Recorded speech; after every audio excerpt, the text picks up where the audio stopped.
Une fille simple. Une voiture de luxe. Et un accident fatal. Sophia Curie n'aurait jamais imaginé qu'une journée ordinaire à New York allait marquer le début du chapitre le plus passionnant de sa vie. Elle se hâtait dans les rues animées, un CV à la main qui pouvait tout changer. Son souffle était court, son cœur battant la chamade. Il restait 15 minutes avant son entretien. Elle ne pouvait pas être en retard. Pas aujourd'hui. La ville bourdonnait et respirait comme un être vivant. Les gens se pressaient, les voitures klaxonnaient, le bruit des feux de circulation se mêlait à son anxiété. Sophia, se faufilant entre les piétons, tourna au coin de la rue et à cet instant précis, le monde bascula. Un crissement de frein. Un bang. Et un silence instantané. Son épaule heurta du métal lisse, c'était une voiture. Noire, brillante, chère. Sophia tituba et tomba, son sac lui glissa des mains, des stylos, des feuilles de papier, son CV tombèrent sur l'asphalte. Un homme sortit de la voiture. Grand. Vêtu d'un costume parfaitement coupé. Le regard froid et les cheveux parfaitement coiffés. Son regard était perçant, comme de l'acier glacé. Elle s'attendait à de la colère. Des insultes. Mais au lieu de cela, il la regarda comme si elle était une énigme qu'il ne pouvait résoudre. « Tu as perdu la tête » dit-il d'une voix rauque et grave. « Tu as failli abîmer ma voiture. » « Garez-vous comme si cette ville vous appartenait » répondit Sophia avec véhémence, ramassant ses affaires par terre sans baisser les yeux. C'était un passage piéton. L'homme se pencha un peu plus près. « C'est une Maserati » dit-il, comme si cela suffisait à justifier tout. « Et je ne me garais pas. Tu m'as percuté. » Sophia jeta un coup d'œil à sa montre. Plus que 12 minutes. Elle se mordit la lèvre. Peut-être que tu pourrais essayer de conduire plus lentement dans les endroits bondés? Ses lèvres tressaillirent comme s'il était sur le point de sourire, mais il se retint. Elle était échevelée, une tache sur la joue, ses boucles en bataille, sa veste froissée. Et pourtant, quelque chose en elle le fit s'arrêter. « Tu es pressé » dit-il. Ce n'était pas une question. « Oui, merci de me le rappeler » dit-elle, se préparant à passer à autre chose. « Attends » dit-il d'une voix plus douce. « Ah, comment t'appelles-tu » Sophia marqua une pause. « Pourquoi ? Pour me poursuivre en justice ?» Il sourit pour la première fois depuis longtemps. « Peut-être que je veux juste connaître le nom de la fille qui n'a pas eu peur de me crier dessus au milieu de Manhattan. » Elle hésita. Son regard était différent des autres. Il ne la regardait pas comme une passante. C'était comme s'il voyait quelque chose de plus en elle. « Sophia » dit-elle. « Sophia Curie. » Massimo Smith, se présenta-t-il. Ce nom semblait résonner dans sa mémoire. Elle l'avait déjà entendu quelque part. « Laisse-moi te conduire » dit-il. « Tu seras en retard. »« Merci, mais je peux m'en occuper. Je n'ai pas besoin de charité. Ce n'est pas une aumône. Juste, une chance. » Le chauffeur a déjà ouvert la porte. 9 minutes. Sophia soupira lourdement. Quelque chose chez lui la faisait hésiter. Son entêtement lui disait de dire non. Mais quelque chose dans sa voix lui disait que le risque en valait la peine. Elle est montée dans la voiture. Massimo se tourna vers elle depuis le siège avant. « Où allons-nous » ? L'édifice Carter. Rue Elm. Accepté, acquiesça-t-il. Ne vous inquiétez pas. On arrivera à temps. Il y eut un silence dans la voiture, mais pas gênant, mais tendu. Il la regarda dans le rétroviseur. Un long moment. Et lorsqu'elle croisa son regard, il ne le quitta pas. « Pourquoi m'aides-tu » demanda-t-elle finalement. « Parce que tu es intéressante » répondit-il. La plupart des gens s'excuseraient, demanderaient pardon. Mais toi, tu t'es battu. Peut-être que je ne sais tout simplement pas comment incliner la tête, murmura-t-elle.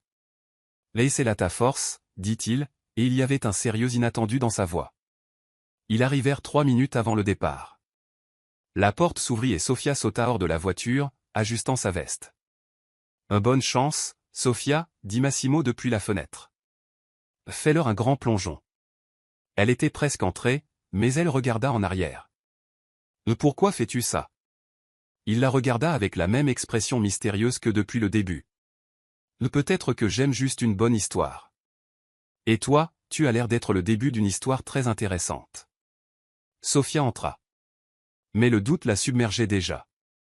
Qui est-il? Et pourquoi a-t-elle l'impression que ce n'est pas la fin, mais seulement le début? Sophia se tenait dans le hall du Carter Building, essoufflée. Elle avait réussi. Miraculeusement. Grâce à l'homme dont le nom résonnait dans sa tête, Massimo Smith. Elle ne savait pas qui il était vraiment, jusqu'à ce qu'il entre dans la salle de conférence. L'entretien commença froidement. Une femme en veste habillée, Madame Hargrove, la toisa de la tête aux pieds. Nous apprécions votre ponctualité, Mademoiselle Curie, dit-elle froidement. Vous nous avez fait attendre. Sophia s'assit, sentant ses doigts trembler. Désolé, il y a eu un incident en chemin. Ça ne se reproduira plus. Mais l'atmosphère était déjà hostile. Les questions affluaient les unes après les autres. Piquantes, sèches, avec une pointe de méfiance. Et puis la porte s'est ouverte. L'air de la pièce changea. Il entra. Massimo Smith. Désolé pour l'intrusion, dit-il calmement en regardant autour de lui. Son regard se posa sur Sophia. J'étais dans les parages. Je voulais jeter un œil. Hargrove a littéralement sauté. Monsieur Smith. Ne vous attendez pas. Sophia se figea. Elle comprit enfin. L'immeuble Carter appartenait à son entreprise. Entreprise Smith, c'est le propriétaire. Le milliardaire. Et elle lui criait dessus dans la rue. Vous vous êtes déjà rencontrés, demanda Hargrove, essayant de garder son calme. Peu de temps après, répondit Massimo en souriant. Là, elle m'a fait forte impression. Il se tourna vers Miss Hargrove. J'espère que tu lui donneras sa chance. Elle le mérite. Le ton d'Hargrove changea brusquement. Son expression passa de glaciale à douce. Bien sûr, Monsieur Smith. Nous discutons simplement de ses mérites. Sophia ne savait pas comment réagir. Il y a une minute à peine, elle était au bord de l'échec. Et maintenant, il la regardait comme une star. Massimo hocha la tête. Bonne chance, Sophia. Je veux savoir comment ça se passe. Il est parti. Mais sa présence est restée dans l'air. L'interview s'est terminée différemment. Hargrove s'est adouci. Les questions sont devenues plus polies. Mais Sophia ne parvenait pas à se sortir une chose de la tête. Pourquoi a-t-il fait ça? En sortant du bâtiment, elle aperçut une Maserati noire. La voiture était toujours là. Le conducteur était le même. Sauf que cette fois, Massimo en personne en sortit. Mademoiselle Curie, dit-il doucement, pourrions-nous parler? Elle s'arrêta, le cœur battant la chamade. Elle sentit tout autour d'elle se figer. Tu es là, encore? Je voulais voir comment ça se passait. Et, te faire une offre. Une proposition? Il s'approcha. Sa voix devint plus basse, plus grave. Je veux que tu travailles pour moi. Personnellement. Comme assistant. Sophia le regarda sous le choc. Excusez-moi, quoi? Tu n'as pas peur. Tu dis ce que tu penses. Et j'ai besoin d'une telle personne à mes côtés. Qui n'aura pas peur de me dire la vérité. Je ne suis pas qualifié pour ça. Je n'ai jamais travaillé comme assistant. Je vais t'apprendre, dit-il simplement. Le salaire est 3 fois supérieur à celui d'une réceptionniste. Tu bénéficieras d'avantages sociaux complets. Tu commenceras lundi. Elle fit un pas en arrière. Et pourquoi moi? Massimo la regarda très sérieusement. Parce que tu es réel. Et parce que depuis cet instant précis, à la croisée des chemins, tu n'as pas quitté mon esprit. Sophia hésita. Une tempête faisait rage en elle, le doute, la peur, l'adrénaline et quelque chose d'autre. Quelque chose qui lui donnait envie de dire oui. J'ai besoin de réfléchir, dit-elle. Il hocha la tête sans insister et tendit sa carte de visite. Jusqu'à dimanche. Appel. Ou pas. À toi de choisir. Elle prit la carte. Son nom et son numéro y étaient inscrits. Son écriture était simple et soignée. Une part d'elle-même avait envie de la déchirer. Une autre part voulait la serrer contre son cœur. Samedi soir. Sophia était agitée. Elle arpentait la minuscule cuisine de son appartement, une carte de visite à la main. Le nom, Massimo Smith, la fixait en lettres dorées, lisse et assurée, comme s'il savait, à la lecture de la carte, qu'elle ne pourrait pas résister. Son jeune frère, Jamal, était assis sur le canapé, ses livres éparpillés et essayait de se concentrer, mais il n'arrêtait pas de jeter un coup d'œil à sa sœur toutes les quelques minutes. « Tu vas piétiner le linoléum » murmura-t-il. « Que s'est-il passé » Sophia s'arrêta. Inspirée. Expirée. « On m'a proposé un travail, dit-elle enfin. Un bon travail. Un très bon travail. Mais un travail étrange. » Jamal haussa un sourcil. « Étrange comment ?» Comme, se déguiser en clown et espionner ses voisins. Elle rigola malgré ses nerfs. Non. C'est juste, ça a été suggéré par un milliardaire. Massimo Smith. Jamal la regarda fixement. Pas Sainte Mère Forbes elle-même? Sérieusement? Elle hocha la tête et lui tendit la carte de visite. Il siffla. C'est lui? Tu as percuté sa voiture? Oui. Et maintenant, il me propose de travailler pour lui personnellement. Comme assistant. Et tu refuses? Je ne sais pas. C'est trop rapide. Trop inattendu. Et si c'était un piège? Jamal haussa les épaules. Et si c'était l'opportunité que vous attendiez toute votre vie? Sophia ne répondit pas. Mais son regard devint plus sérieux. Dimanche, vers minuit, elle était assise à la table de la cuisine. Devant elle, une carte de visite, un téléphone et l'inexorable, 23h56, affichés sur l'horloge. La peur la submergeait. Et si tout cela changeait? Et si elle le regrettait? Mais elle se souvint alors, la facture impayée sur le réfrigérateur. Jamal, qui rêvait d'aller à l'université. Et elle-même, fatiguée mais toujours pleine d'énergie. Elle a composé le numéro. Sophia, la voix de Massimo résonna après 2 sonneries, calme et assurée, comme s'il l'avait attendue toute la soirée. Tu as décidé de prendre un risque? Oui, dit-elle. Mais je vous préviens, je ne joue pas. Ni avec mon travail, ni avec mon cœur. Moi aussi, répondit-il. Je te retrouve lundi à 8h. Dans mon bureau. Elle raccrocha et resta assise en silence. Ses doigts tremblaient. Quelque chose d'important se profilait. Quelque chose qui allait tout changer. Et elle s'y est mise directement. Lundi. 7h55. Sophia se tenait dans le hall de Smith Enterprises, un immense gratte-ciel où les vitres reflétaient le ciel et où les employés semblaient sortir de la couverture du magazine Fortune. Elle tenait le badge que lui avait donné la réceptionniste et sentait son cœur battre la chamade. L'ascenseur la conduisit au dernier étage. Lorsque les portes s'ouvrirent, Massimo l'attendait déjà, adossé à la paroi vitrée, un café à la main. « Pleine heure » dit-il en souriant. « Bienvenue dans le chaos. » « Tu appelles ça le chaos, rit-elle. Je croyais que tu avais tout réglé à la minute près. Oui, moi. Les autres non. Tu verras. La semaine s'écoula dans les flammes.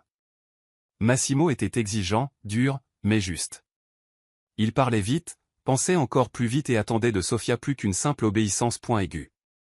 Juste au moment où elle se trouvait à la croisée des chemins. Elle a appris à s'adapter. Elle savait qu'il buvait son café noir à 9h précises, qu'entre 13 et 14h il ne répondait à aucune lettre et que, le soir, il s'attardait souvent à la fenêtre, à contempler la ville. Mais le plus étrange était la fréquence à laquelle il était là sans raison. « Comment se passe le rapport d'Henderson » demanda-t-il, même si elle le lui avait déjà envoyé par email. Il l'a convoqué dans son bureau simplement pour discuter d'idées qui ne la concernaient pas. Sa voix était décontractée, mais son regard perçant. Vous avez toute une équipe. Pourquoi moi, demanda-t-elle un jour, debout à son bureau. J'aime peut-être ton avis, dit-il sans lever les yeux de son carnet. Tu es plus intelligent que tu ne le penses. Sophia leva les yeux au ciel, mais resta. Elle ne pouvait expliquer pourquoi, mais elle resta. Jeudi soir. Le bureau était presque vide. Sophia rédigeait le compte-rendu de la réunion lorsqu'elle entendit des pas. « Tu es toujours là ?» demanda-t-il. Sa voix était proche. Trop proche. Elle se retourna et vit Massimo debout derrière elle, les manches retroussées et les cheveux légèrement ébouriffés. La tension était palpable. Je corrige ton agitation, dit-elle en désignant l'écran. Tu parles plus vite que moi. Il rit. Son rire la fit frissonner. Il s'est approché. Très près. Qu'est-ce que c'est? Il remarqua la faute de frappe et tendit la main vers le clavier. Leurs mains se touchèrent. Sophia recula, mais il ne s'écarta pas. Son regard la fixait. Tu es douée pour ça, Sophia, dit-il plus doucement qu'avant. Mieux que la plupart. Elle pouvait à peine respirer. Il tendit la main, toucha sa joue et glissa une mèche de cheveux rebelles derrière son oreille. Ça te va mieux comme ça, murmura-t-il. Sophia s'est figée. Et qu'est-ce que tu fais, Massimo? Il cligna des yeux comme s'il avait repris ses esprits.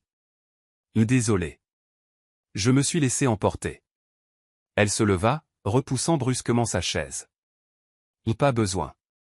Je suis venu ici pour travailler. Pas ça. Il hocha la tête. Tu le regrettais? Ou pas? Cela n'arrivera plus, a-t-il déclaré. Mais alors qu'elle se dirigeait vers l'ascenseur, elle sentit son regard posé sur elle. Et son cœur battait trop fort. C'est trop fort pour dire que c'est juste du travail. Une autre semaine s'est écoulée. L'ambiance au bureau s'échauffait, et pas seulement à cause des projets. Massimo était plus près que nécessaire. Sophia était à bout de nerfs. Il n'arrêtait pas de la convoquer dans son bureau sans raison, soutenant son regard un peu plus longtemps qu'il n'était autorisé. Et elle, le laissait faire. Même si elle savait que c'était dangereux. Et puis un nouveau test est arrivé. Vendredi soir. Elle s'apprêtait déjà à rentrer quand il s'approcha de son bureau. La soirée libre le samedi. Nous avons besoin de vous au bal. Y a un ballon? Là elle fronça les sourcils. Et quel genre de ballon? L'événement caritatif annuel de Smith Enterprises. Donateur, journaliste, partenaire. J'ai besoin de vous. Dans le public. Je ne suis pas à ta hauteur, rétorqua-t-elle. Trouve quelqu'un qui sait tenir une coupe de champagne et sourire. Tu n'es pas comme les autres, et c'est pour ça que j'ai besoin de toi. Tu sais lire les gens. Tu fais partie d'une équipe. Ce sera une refonte. Sophia ouvrit la bouche pour refuser. Mais il lui avait déjà tendu l'enveloppe. Choisis une robe. Sur moi. Elle fixa l'enveloppe, puis lui. Et si c'est un autre jeu? Ce n'est pas un jeu, l'interrompit-il calmement. Il suffit de faire confiance. Un soir. Samedi. Sophia se tenait devant le miroir et n'en croyait pas ses yeux. La robe était vert émeraude, parfaitement ajustée, et tombait sur sa silhouette. Ses cheveux étaient relevés, quelques boucles encadrant son visage.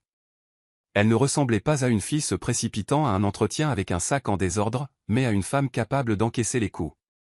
La voiture est arrivée à l'heure. Le chauffeur a ouvert la portière. Massimo attendait déjà. En la voyant, ses yeux s'écarquillèrent un instant. Il se ressaisit rapidement, mais son expression resta la même. « Tu as une façon de me surprendre, Curie, dit-il. »« Ne t'habitue pas, lança-t-elle en montant dans la voiture. Mais intérieurement, son cœur battait à tout rompre. Le bal était un conte de fées, lustre scintillant, musique, verre scintillant et gens qui sentaient l'argent. Massimo la guida avec assurance à travers la foule, la présenta, lui murmura quelques détails à l'oreille, qui était avec qui donnait quoi, qui mentait. Elle jouait son rôle. Avec assurance et intelligence. Et elle captait ses regards. Il ne la quittait jamais des yeux. Et puis tout a mal tourné. Une femme traversa la foule. Grande, blonde, en robe rouge, avec un sourire carnassier. Elle s'arrêta devant eux et sourit à Massimo. « Massimo? Tu te caches de moi ?» Il n'a pas reculé, mais sa voix est devenue plus froide. « Bonjour, Véronique. » Sophia se figea. C'était un nom qu'elle n'avait entendu que dans les ragots, Véronique Tate, l'ex-fiancée de Massimo. Riche. Puissante. Dangereuse. Ses yeux glissèrent sur Sophia comme si elle regardait de la boue sur une chaussure. Et qui est-ce? Un nouveau jouet? Chérie, on dirait que tu portes la robe de quelqu'un d'autre. Sophia se redressa. Sophia Curie. Je travaille avec Massimo. Et cette robe me va parfaitement, merci. Véronique plissa les yeux. Bien sûr. Tu n'es pas d'ici. Trop ordinaire. Je suis sûr que tu apportes du café avec une âme. Sofia voulut répondre, mais Massimo s'avança. Sa voix était d'acier. Ça suffit. C'est mon assistante. Et elle fait son travail mieux que la moitié des invités présents. Si vous avez des problèmes, gardez-les pour vous. La foule se tut. Tout le monde écoutait.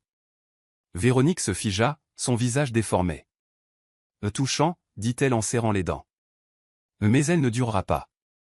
Tu le regretteras. Et elle se retourna, disparaissant dans la foule. Massimo se tourna vers Sofia. Êtes-vous d'accord? Oui. Je peux me battre. Mais je n'avais pas besoin de protection. Ce n'était pas pour toi, dit-il. C'était pour moi. Elle n'a pas le droit d'humilier mon peuple. Mon peuple. Les mots l'ont frappé plus fort que tous les compliments réunis. Il la défendait. Devant tout le monde. Ouvertement. Sans hésitation. Quelque chose de plus grand était né entre eux. Quelque chose qui ne pouvait plus être caché derrière des dossiers de bureau et du café froid. Et Sofia le savait, ils avaient dépassé les bornes. Véronica le sentait. Massimo le savait. Et elle, essayait encore de digérer la nouvelle. Une semaine s'est écoulée depuis le bal. Massimo devint différent. Plus silencieux. Plus méfiant. Il apparaissait toujours aux côtés de Sofia, mais il ne plaisantait pas, ne la touchait pas de la main, accidentellement, ne la regardait pas longuement. Comme si un abîme s'était ouvert entre eux, et qu'il ne savait pas comment le franchir. Sofia le sentait, mais elle ne comprenait pas pourquoi. Elle aussi gardait ses distances, jusqu'à ce qu'un jour gris, alors que des nuages tourbillonnaient aux fenêtres du bureau, il l'appelle dans son bureau. Le ton de sa voix était différent. Dur. Réservé. Ferme la porte, dit-il. Elle obéit. Son cœur battait déjà avec anxiété. Il s'est passé quelque chose? Il se tenait près de la fenêtre, un dossier à la main. Son visage était pâle et sa mâchoire crispée. Il lui tendit silencieusement le dossier. Ouvre-le. Sofia a feuilleté la première page, et tout ce qui l'entourait a cessé d'exister. Photographie. Lettres. Coupure de presse. Vieille lettre, datée d'il y a 20 ans. Signature, Massimo, je ne pouvais pas rester, et une photo, une jeune femme au sourire chaleureux et aux boucles comme Sofia. À côté d'elle, un adolescent. Massimo lui-même. Et qui est-ce, murmura-t-elle, bien qu'elle connaisse déjà la réponse. Ma sœur. Léla. Disparue quand j'avais 16 ans. Juste, partie. Je l'ai cherchée toute ma vie. Récemment, j'ai trouvé ça, et je t'ai trouvé. Sofia s'est figée. Tu veux dire, qu'elle? Sa respiration devint saccadée, et ma mère? Elle a changé de nom. Après sa fugue. J'ai engagé des gens, et ils ont retrouvé sa trace. Une coupure de journal, Léa Curie, 32 ans, est décédée. Elle laisse derrière elle une fille, Sofia. Le monde est secoué. Tu es à moi. La voix tremblait. Cousine, dit-il rapidement. Lila était ma demi-sœur. Nous avons des mères différentes. Nous sommes des cousines éloignées. Je ne savais rien de toi. Pas une seconde. Jusqu'à ce que tu rentres dedans. Sofia se dirigea vers la table, s'accrochant au bord pour éviter de tomber. Tu le savais depuis tout ce temps? Je l'ai senti. Il y avait quelque chose. Une similitude. Une façon de parler. Mais la preuve n'est là que maintenant. Et tu ne l'as pas dit? J'avais peur. Peur que tu partes, que tout disparaisse, que je te perde avant de t'avoir vraiment trouvé. Des larmes coulaient sur ses joues. Et moi? S'étrangla-t-elle. J'allais te dire que je suis amoureuse. De toi. Massimo se figea. Sofia. Et vous vous êtes avéré être de la famille. Elle se leva et se dirigea vers la porte. Je dois partir. Il ne l'a pas arrêté. Il savait, à ce moment-là, vous ne pouvez pas toucher la flamme qu'il a lui-même allumée. Le lendemain matin, Sofia ne s'est pas présentée au travail. Elle a éteint son téléphone. Elle n'a pas répondu aux appels. Elle a pleuré. Elle était en colère. Elle s'est endormie sans se déshabiller. Le lendemain soir, elle reçut un message sur son téléphone. Pas de Massimo, mais de son frère. Sofia, que se passe-t-il? Internet est devenu fou. Elle a ouvert le navigateur. Titre, scandale dans le monde des milliards, une assistante et son patron, une famille? Ou un jeu calculé? Photo, elle et Massimo au bal. Sa main sur sa taille. Son regard vers le ciel. Légende, Sophia Curie est une fille simple avec un passé sombre. La cousine d'un milliardaire ou une chercheuse d'or? Elle reprit son souffle. Le soir même, on frappa à la porte. Elle ouvrit la porte. Massimo se tenait sur le seuil. En imperméable. Trempé. Son regard était épuisé mais déterminé. « Tu as vu, dit-il. Sans rien demander. Je l'ai vu, répondit-elle. Tout le monde l'a vu. Tu avais promis de ne pas jouer. Ce n'était pas moi. La fuite. Véronica. Ni quelqu'un de son entourage. On cherche la source. Tout est sous contrôle. Sous le contrôle, un cri s'échappa de sa voix. On m'appelle une chasseresse. On est un feuilleton à scandale. Est-ce que c'est, sous contrôle? Il s'approcha prudemment. Je ne les laisserai pas nous détruire. Nous? Elle recula. Y a-t-il un « nous » ou est-ce juste un autre élément de ton histoire parfaite? Il s'avança et lui prit la main. Je ne te laisserai pas partir. J'ai perdu ma sœur. Je ne te perdrai pas. Ni en tant que femme, ni en tant qu'âme sœur. Sophia ferma les yeux. Elle voulait fuir. Ou rester. Ou disparaître.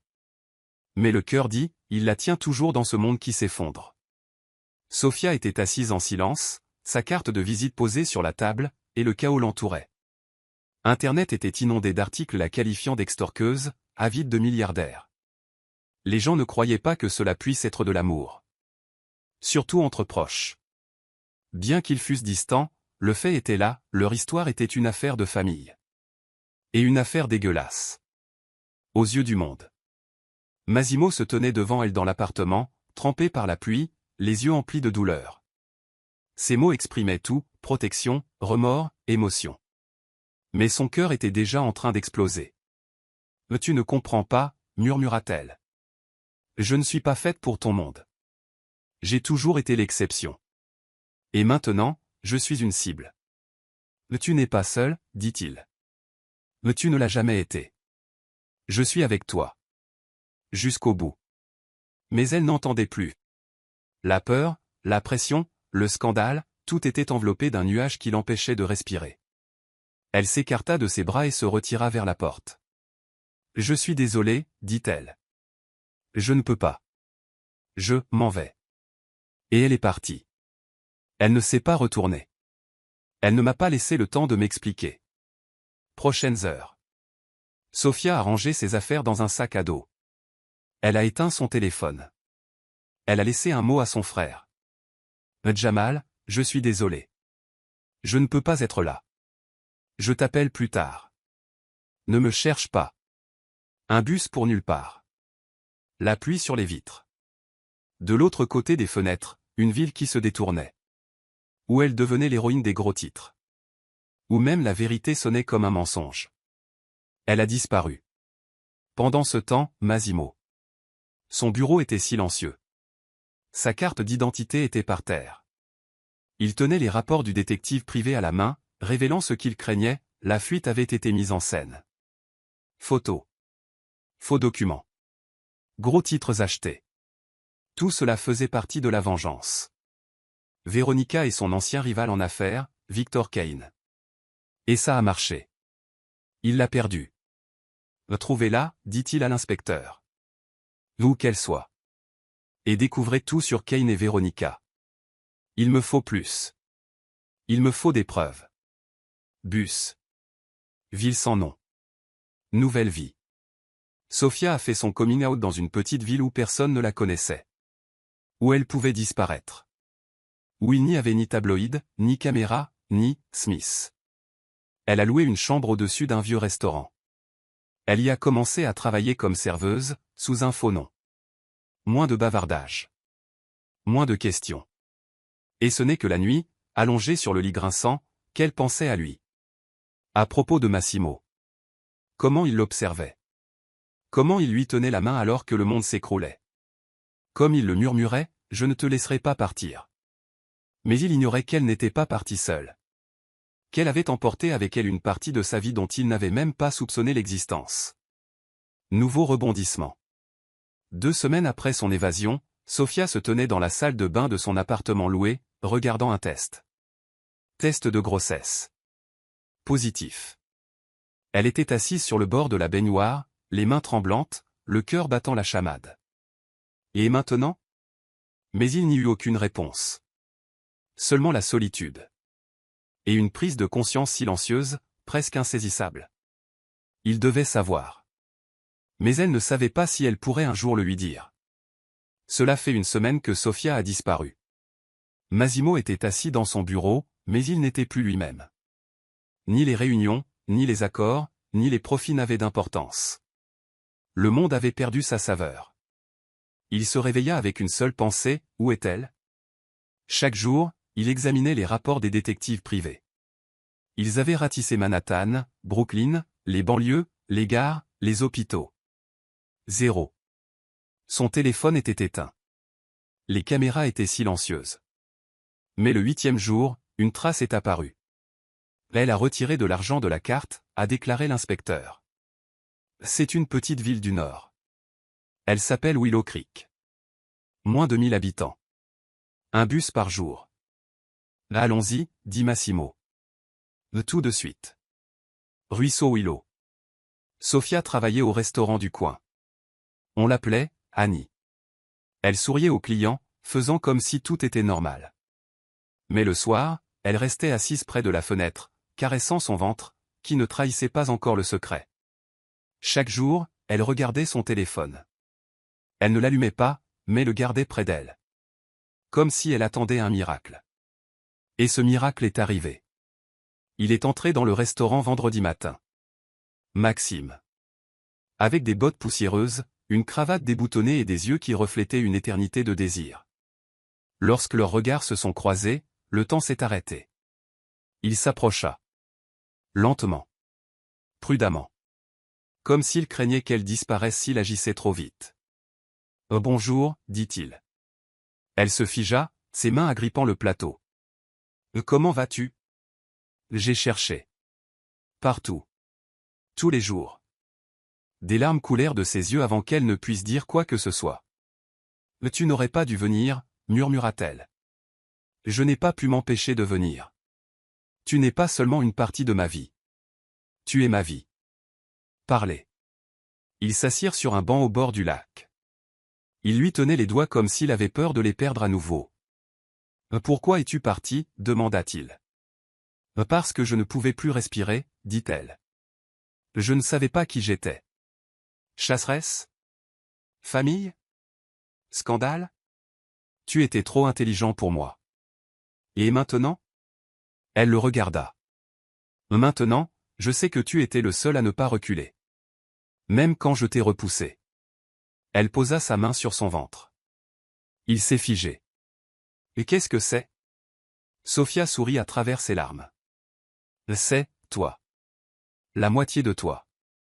La moitié de moi. Et tout ce qui reste si jamais on se perd à nouveau. » Massimo a compris, cet enfant était plus qu'une nouvelle vie. Il était leur chance. Leur ancre. Leur rédemption. Il pressa son front contre le sien. « Je resterai. Pour toujours. On recommencera. N'importe où. Comme on veut.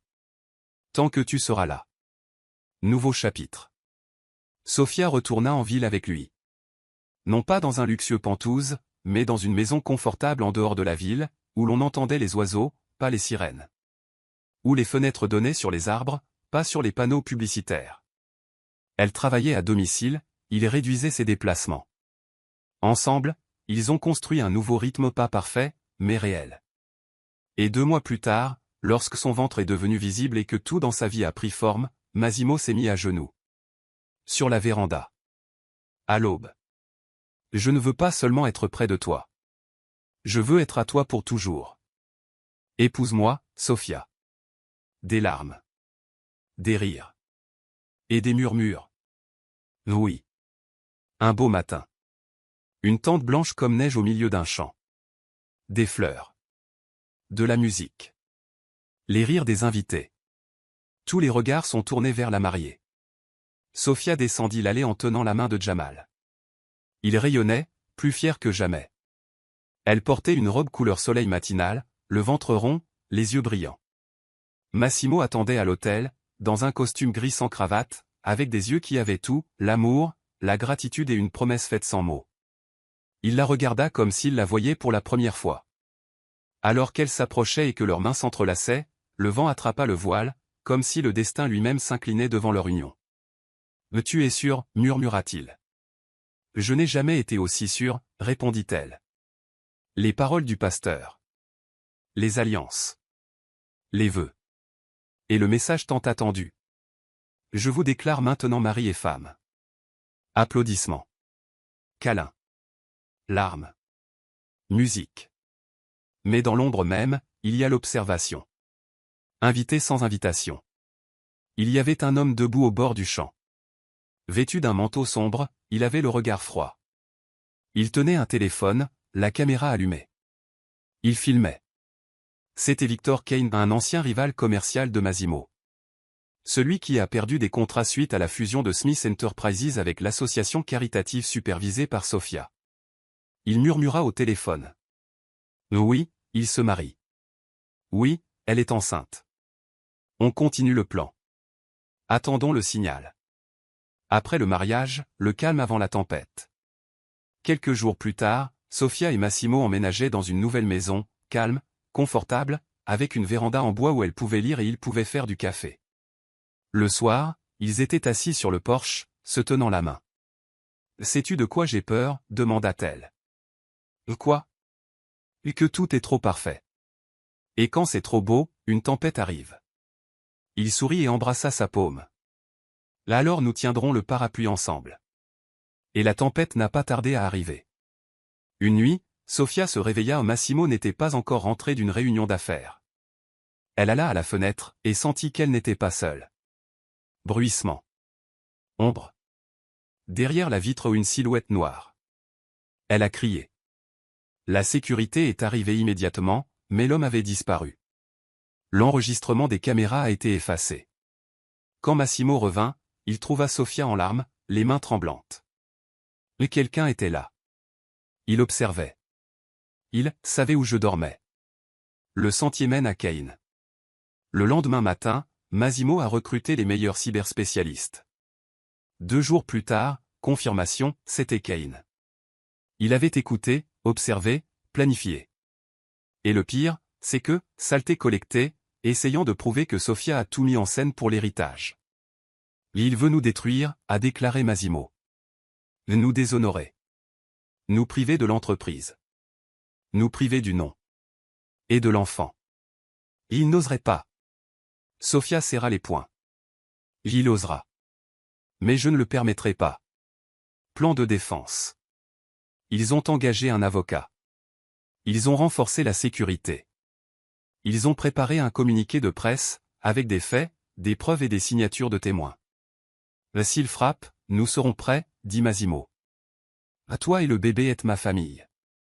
Personne n'osera vous toucher. Sophia le regarda dans les yeux.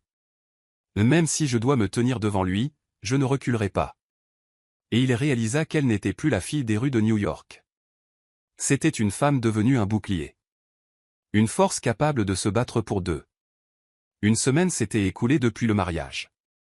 La maison était plongée dans un silence tendu. Sophia essayait de ne pas le montrer, mais chaque nuit, elle sursautait au moindre bruissement. Massimo tenait bon, mais dormait sur une chaise, son téléphone à la main. Il attendait point. J.E. savait que Kane attaquerait. Et il a attaqué. Conférence de presse. Lundi matin. Les gros titres étaient comme une traînée de poudre. Victor Kane accuse Sophia Curry-Smith de fraude, liaison amoureuse ou stratagème soigneusement planifié. Vidéo, images du bal monté, phrases arrachées, lettres déformées. Une fausse histoire. Elle a profité de sa grossesse pour prendre contact avec Massimo Smith, a déclaré Kane avec une certitude absolue. J'ai des preuves. De l'argent. Des contrats. Des témoins. Sophia regarda l'écran. Ses mains tremblaient. Sa tête tournait. L'enfant en elle sembla ressentir son anxiété, il se tut. C'est un mensonge, murmura-t-elle. Un mensonge absolu. Massimo éteignit l'écran. Ses yeux étaient glacés. Il a franchi la ligne. Il a sorti son téléphone. Réactivé tout. Avocat, médias, sécurité. Il a déclaré la guerre et il l'obtiendra. Cauchemar en réalité. Tard dans la nuit, alors que la sécurité était renforcée et que les avocats préparaient déjà leur poursuite, le pire s'est produit. Sophia descendit à la cuisine pour boire de l'eau. Soudain, frappait la vitre. Puis le deuxième. La fenêtre s'est brisée. Une bouteille de mélange incendiaire a volé dans la pièce. Des flammes ont jailli jusqu'au plafond. Sophia a crié. Massimo descendit en courant une seconde plus tard. Il l'attrapa et la sortit de la cuisine. La sécurité avait déjà appelé les pompiers. Mais le feu se propageait. Sophia toussa en se tenant le ventre. Ça fait mal? Murmura-t-elle. Quelque chose ne va pas. Tiens bon, Massimo la souleva et la porta hors de la maison. Je suis là. Je suis avec toi. Je ne te laisserai pas partir. L'ambulance attendait déjà. Hôpital. Il arpentait le couloir. À l'intérieur se trouvait Sophia. À côté de lui, le médecin. Nous avons stabilisé son état. Elle est en sécurité. Mais elle a besoin de repos. Et le bébé aussi. Le médecin l'a examiné sérieusement. Le stress peut être nocif. Massimo entra dans la pièce. Sophia était allongée, pâle, avec un masque à oxygène. Il s'assit à côté d'elle et lui prit la main. Tout ira bien. Je ferai tout pour que personne ne te fasse plus de mal. Il a essayé de nous brûler, dit-elle à peine audible. Et il en répondra. Je te le jure. Même si je dois tout vendre, je le briserai, Sophia. Elle lui serra les doigts. Je n'ai pas besoin de toi. Juste de toi. Et de notre enfant. Vivant. Contre-attaque. Le lendemain, Massimo a donné une conférence de presse. Toutes les accusations sont fausses, a-t-il déclaré clairement et avec assurance. Victor Kane est un criminel. Son témoignage est fictif, les documents sont falsifiés. Nous avons remis les documents au parquet aujourd'hui. Sur l'écran, des preuves, la correspondance de Kane avec des journalistes, des transferts d'argent, des montages vidéo, des scans de passeports, des témoignages d'agents de sécurité. Et la dernière phrase. Il voulait détruire ma famille. Mais nous résistons. Nous sommes plus forts que jamais. Verdict de la société. L'opinion publique s'est retournée. Soutien. Commentaires. Hashtag nous avec Sophia. Des gens ont écrit des lettres, apporté des fleurs à l'hôpital. Des inconnus se tenaient sous les fenêtres avec des affiches, l'amour n'est pas un crime. Sophia regarda par la fenêtre, les larmes aux yeux. Il croit, murmura-t-elle.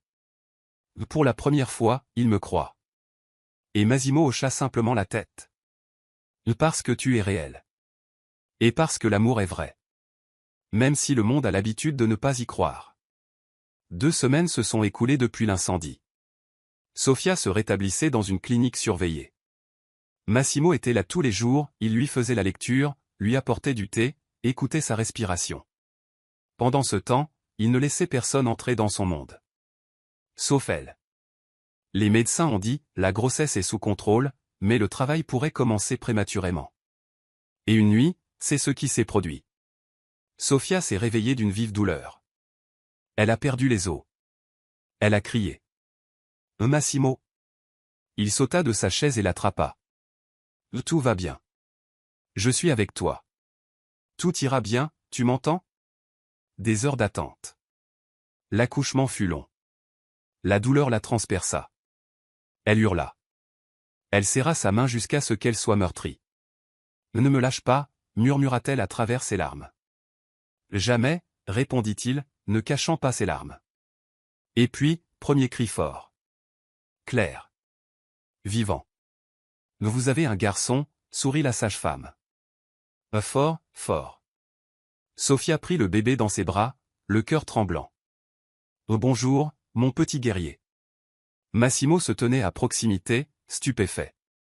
Il est parfait, murmura-t-il. Comme toi. Appelons-le Léo, dit Sophia.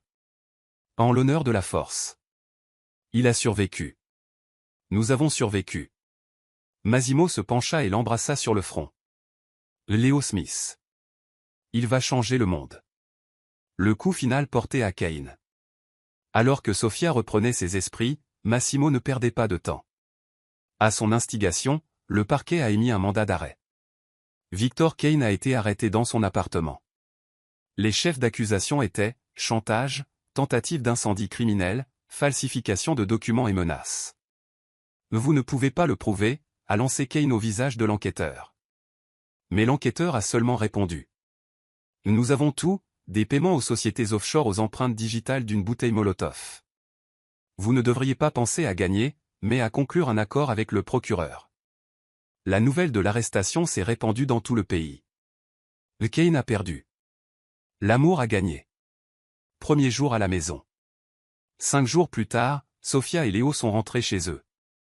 Nouvelle maison. Nouveau monde. Dans la chambre, un berceau. Sur le mur, une inscription, tu étais un rêve. Maintenant, tu es parmi nous. Il grandira dans un monde où il n'y aura pas de mensonges, dit Sophia en berçant son fils. Et où les gens se battront pour la vérité. Massimo passa son bras autour de ses épaules. Il saura que sa mère est forte. Et que l'amour n'est pas un luxe. Mais une arme. Un moment de silence.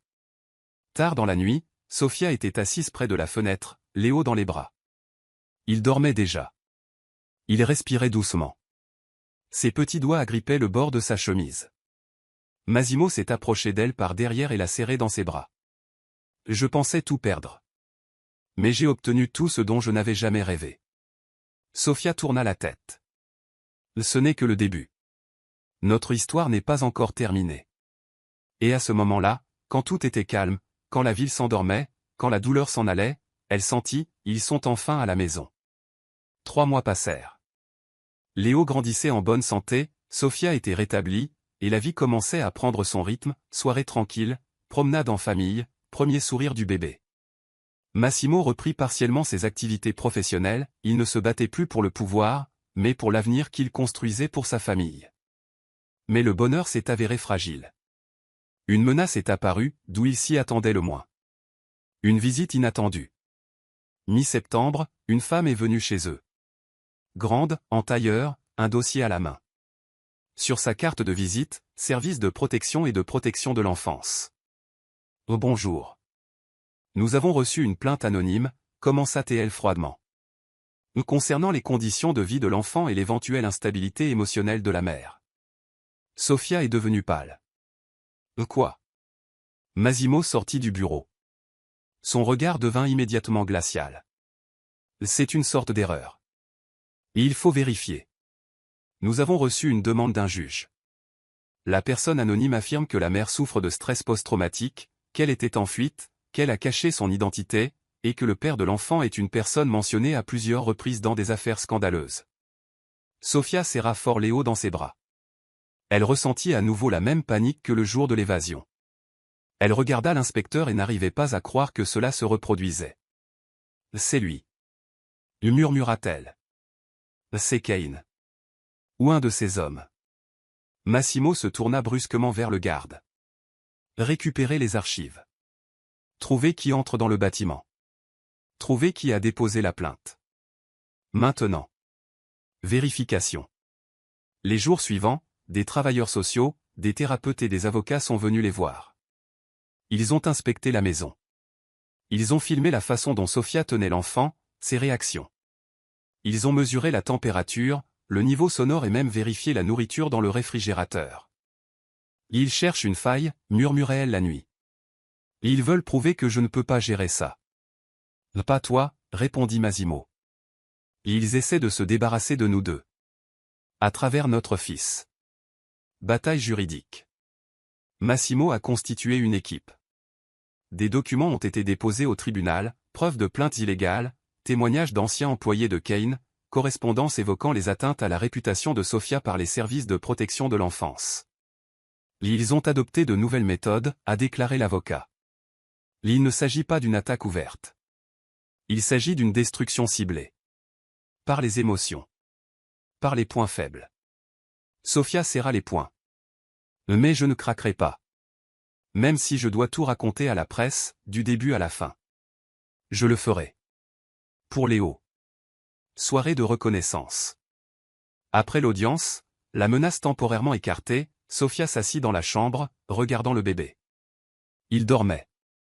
Si calme, si innocent. Elle murmura. Je ne te donnerai pas à eux. Hors de question. Massimo entra dans la pièce. Il était fatigué, mais ses yeux brillaient. Nous avons trouvé la source. L'un des avocats de Kane travaillait pour la tutelle. Déjà licencié, il a été interrogé. Il a confirmé l'ordonnance. Sofia tourna son regard vers son mari. Quand est-ce que cela finira? Et quand ils verront que nous ne pouvons être brisés, dit-il fermement. Alors nous commencerons à vivre. Pour de vrai. Sans peur. Il la serra dans ses bras et, pour la première fois depuis des semaines, elle s'autorisa à pleurer. Non pas de peur, mais de soulagement. Se pardonner soi-même. Le lendemain, Sofia sortit sur la terrasse. Elle tenait une lettre. Écrite pour elle-même. Elle alluma une bougie, regarda la feuille en feu et dit. Je me pardonne tout. D'avoir couru. D'avoir eu peur. D'avoir failli abandonner. Je ne cours plus. Je suis une mère. Je suis une épouse. Je suis forte. Et le vent emporta les cendres sur le jardin. Et avec lui, sa peur. Un mois s'est écoulé. Après une série de procès, de visites, d'audits et de gros titres, les nuages se sont enfin dissipés au-dessus de leur famille. Les services de protection de l'enfance ont officiellement classé l'affaire, présentant des excuses publiques pour ces accusations infondées. Kane a été condamné à 12 ans de prison. Et son nom a été effacé du monde des affaires. Mais le plus important était que les rires se faisaient à nouveau entendre dans la maison des Smith. Petit pas, grand changement. Léo fit ses premiers pas sur le tapis moelleux. Sofia était agenouillée, les mains tendues. Allez, mon héros, juste un peu plus. Il tituba, fit un pas, et s'effondra dans ses bras. Elle rit à travers ses larmes. Et il est parti. Massimo, il est parti. Massimo s'est précipité hors du bureau et a soulevé son fils très haut dans les airs. C'est ça. Tu seras plus fort que nous deux réunis, Léo. Le garçon rigola en enroulant ses bras autour de son cou. Famille, réelle. Reconnaissance publique. Sofia a été invitée à prendre la parole lors d'une conférence internationale sur la protection des femmes et des mères qui ont subi des calomnies, des menaces et des pressions. Elle est montée sur scène en robe blanche, avec Léo dans ses bras. Je suis ici non pas parce que j'ai survécu, mais parce que je n'ai pas craqué. Parce que j'ai trouvé la force d'être mère, d'être moi-même et de ne laisser personne qualifier ma vérité de mensonge. Le public a fait une ovation debout. Ce n'était plus la Sofia qui avait trébuché au carrefour près de Maserati. C'était une femme avec la tempête derrière elle et une lumière dans les mains.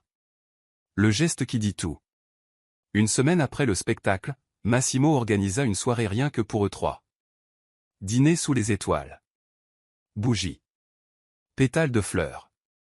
Sofia tenait Léo dans ses bras pendant qu'il dormait emmailloté. Massimo lui tendit une boîte. À l'intérieur se trouve un fin collier. Sur le pendentif figure une gravure. Lumière. Puissance. Sofia. J'ai porté des titres prestigieux, milliardaire, leader, compétiteur. A-t-il déclaré. Mais le plus important de tous est le mari de Sofia Curie. Et le père de son fils. Elle toucha le pendentif et l'embrassa. Et je portais des étiquettes. Pauvre. Simple. Une erreur. Mais tu m'as vu non pas à travers le prisme du passé, mais comme une chance pour l'avenir. Il lui prit la main. Ne nous battons plus. Vivons simplement. Ensemble. Sans masque. Sans peur. Le dernier pas vers la paix. Un mois plus tard, ils emménagèrent dans une nouvelle maison. Pas un château. Une maison. Avec une véranda, une bibliothèque et un jardin où Léo pouvait courir pieds nus. Ils plantèrent les arbres eux-mêmes. Sofia, un pommier. Massimo, un érable. Léo mangeait de la terre, mais c'était considéré comme une contribution. Il y avait une broderie accrochée au mur de la chambre d'enfant. Nos débuts n'ont pas été faciles. Mais c'est nous qui avons traversé la tempête et sommes restés debout. Ensemble. Matin. Été. La même maison, mais le jardin est plus luxuriant. Il y a des pommiers dans les arbres. Un vélo est près du porche. Un ballon et des livres sont posés sur l'herbe. Tout est vivant. Tout respire. Sofia sortit sur la terrasse avec une tasse de thé. Ses cheveux étaient légèrement argentés. Mais son regard était le même, confiant, profond, pur. Elle ouvrit son carnet et nota ses souvenirs. Son histoire était désormais un livre. Et chaque chapitre commençait par la douleur et se terminait par la lumière. Un garçon est sorti en courant de la maison. « Maman. J'ai trouvé une photo de moi en couche. » « Sérieusement, tu l'as sauvegardée ?» Elle a ri. « Bien sûr. Pour te rappeler qui était aux commandes. » Le garçon avait 10 ans. Léo. Il était déjà une copie conforme de Massimo, mais avec le regard de Sofia au vivant, attentif, bienveillant. Le papa a dit qu'il viendrait plus tôt aujourd'hui. Il veut m'apprendre à conduire. Il t'a dit ça? Sofia plissa les yeux. Non, mais il a fait un clin d'œil. Et quand papa fait un clin d'œil, ça veut dire oui. Sofia le serra dans ses bras. Promets-moi juste que tu n'écraseras pas une Maserati comme je l'ai fait une fois. Maserati? C'est vrai? Les yeux de Léo s'écarquillèrent. C'est une longue histoire, dit-elle en riant. Mais c'est là que tout a commencé. Le retour de Massimo. Une voiture s'est arrêtée. Pas une Maserati. Un pick-up, vieux, chaleureux, accueillant. Massimo en est sorti, vêtu d'un jean et d'un t-shirt foncé. Il était plus âgé, mais meilleur. Il avait la force d'un homme qui avait traversé une bataille et gagné. Il prit Léo dans ses bras, le fit tourner dans les airs et dit. C'est l'heure, champion. Aujourd'hui, tu prends le volant. Mais sur le terrain. Sans accident. Sofia s'approcha. Il la serra dans ses bras. Je t'ai regardé ce matin, à travers la caméra. Tu es toujours le même. Je suis plus vieux. Plus sage. Et plus fort. Et il l'embrassa sur la tempe. Et tu es à moi. Le passé ne fait pas de mal. Sur une étagère de la maison se trouve un cadre avec une coupure de presse d'un vieux journal. Titre, l'amour est plus fort que les gros titres. Pas de colère. Pas de peur. Juste le souvenir. Pour se rappeler, ils ont traversé le feu et sont restés eux-mêmes. Ils n'avaient plus peur des caméras. Sofia prenait la parole lors de forums internationaux. Léo allait à l'école où il était connu non pas comme le « fils de milliardaire », mais comme celui qui avait un jour sauvé un chaton d'un arbre et n'en avait plus parlé pendant une semaine. Une fin de journée paisible. Le soir, il s'asseyait près du feu dans la cour. « Quand je serai grand, dit Léo, je me marierai aussi. Mais seulement avec une fille capable de crier sur les gens comme maman. » Massimo rit. « Alors prépare-toi à une vie longue et épanouissante, mon fils. » Sofia sourit et se pencha vers lui. « Je ne crie plus. » Pas à voix haute, fit-il en faisant un clin d'œil. Ils étaient silencieux. Les étoiles au-dessus d'eux. La chaleur du feu. Leur fils tout près. Entre eux, une histoire. Une histoire difficile. Mais la leur. Et si quelqu'un demandait, est-ce que ça vaut la peine de se battre pour l'amour? Il répondrait, toujours. Plusieurs années passèrent encore. Le vieil album reposait sur les genoux de Sofia. Les arbres bruissaient dehors, la maison était silencieuse. Léo était à l'université. Massimo avait rendez-vous avec un éditeur. Et elle était dans un rocking chair, dans une maison construite sur l'amour. En tournant les pages, elle s'arrêta sur la première photo. Appareil photo Maserati noir. Miroir déformé. Elle, le regard effrayé. Lui, les sourcils froncés. première rencontre. Elle sourit. Qui aurait pu savoir alors que c'était le début de tout? Une lettre écrite à moi-même. Sophia sortit une enveloppe signée, ouvrir un jour où tout est vraiment calme. Elle l'a écrit il y a 10 ans. À l'hôpital, lorsqu'elle a tenu Léo pour la première fois. Mais elle n'a jamais trouvé le moment de l'ouvrir. Maintenant c'est arrivé. Si vous lisez ceci, vous êtes une survivante. Cela signifie que vous ne vous cachez plus. Vous êtes une épouse, une mère, une femme, et vous avez vécu un amour qui n'avait pas peur du feu. Souviens-toi, tu étais faible, tu as pleuré, tu t'es enfui. Mais ça ne t'a pas diminué. Ça t'a rendu réel. Tu n'étais jamais trop simple pour son monde. Tu étais sa vérité. Et si tu es seul maintenant, souviens-toi que l'amour en toi n'a pas disparu. Il demeure. En toi. Dans ton fils. Dans ta mémoire. Vis simplement. Toi. Le même qui tremblait à la croisée des chemins à l'époque. Sophia a regardé par la fenêtre pendant un long moment. Les larmes n'étaient pas dues à la douleur, mais à la gratitude. La dernière scène. Le soir, Massimo revint. Il lui apporta des lilas, comme le jour où il lui avait avoué son amour. Ses cheveux étaient déjà gris aux tempes, mais il avait le même regard, comme si elle était la maison où il revenait toujours. Léo a écrit, dit-il. Il a trouvé une fille. Il dit qu'elle est têtue et qu'elle a du caractère. Tu seras fier. L'essentiel est qu'elle l'apprécie aussi, sourit Sophia. Il s'assit à côté d'elle. Ils se tenaient la main. Aucun mot n'était nécessaire. Le feu crépitait dans la cheminée. Le soleil couchant éclairait la fenêtre. Au mur, il y avait des photos de 3 personnes, lui, elle et un garçon aux yeux immenses. Ce n'était pas seulement une histoire d'amour. C'était l'histoire de survivants. L'histoire d'un cœur qui ne voulait pas abandonner. Une histoire à laquelle personne ne croyait. À part eux. Et quelque part dans le silence, un murmure retentit. Un jour, elle a percuté sa voiture. Puis, sa vie. Et elle y est restée. Pour toujours.